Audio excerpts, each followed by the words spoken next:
Clara's enigmatic night at the Parisian Bal Masqué. Clara, a 20-year-old blonde actress and dancer with piercing blue eyes, is dressed in an alluring burlesque-inspired ensemble for a Parisian Bal Masqué. Her outfit features a deeply plunging décolleté adorned with intricate lace and shimmering sequins, highlighting her elegant neck, shoulders, and curves. The fitted bodice hugs her petite frame, flaring slightly at the hips with sheer, layered fabric that adds a touch of mystique. She wears a delicate, feathered mask that conceals half her face, exuding an air of playful mystery.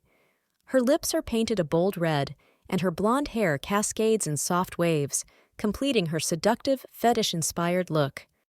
Clara steps out of her rented car, the Grand Palais towering before her in a remote Parisian village. The faint hum of distant music lures her in, and she clutches her fur-lined shawl against the chilly night. Inside, the palais dazzles with opulent decor, chandeliers dripping with crystals, marble floors gleaming under the soft glow of candlelight. Attendees glide across the room in intricate masks and exotic costumes, whispering in hushed tones. Despite the room's grandeur, an unsettling silence pervades. Conversations are minimal, their voices barely above a whisper. Clara notices her breath in the cold air, a stark contrast to the vibrant scene around her. Clara is introduced to the host, her enigmatic producer. He too wears an elaborate mask, his eyes gleaming with a secretive intensity. He assures her this night will inspire her Moulin Rouge performance, but his tone is cryptic, his clothing like a classic French king. He tries to touch her shoulder. Feeling isolated, Clara drifts through the crowd until she freezes.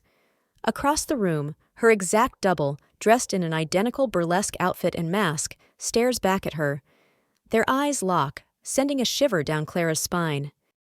Clara's doppelgänger mimics her every move, a sinister smile playing on her lips. Overwhelmed by fear, Clara stumbles through the crowd, seeking an escape. The masked guests turn their heads in unison, watching her silently.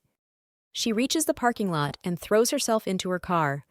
The keys fumble in her hands as she tries to start the engine, but the car refuses to come to life. The cold air seeps into the vehicle, her breath visible in the freezing cabin. From the rearview mirror, Clara sees her double walking slowly toward the car, her mask removed, revealing a pale, lifeless face. The figure raises a hand, pointing directly at her. Clara closes her eyes, willing the nightmare to end.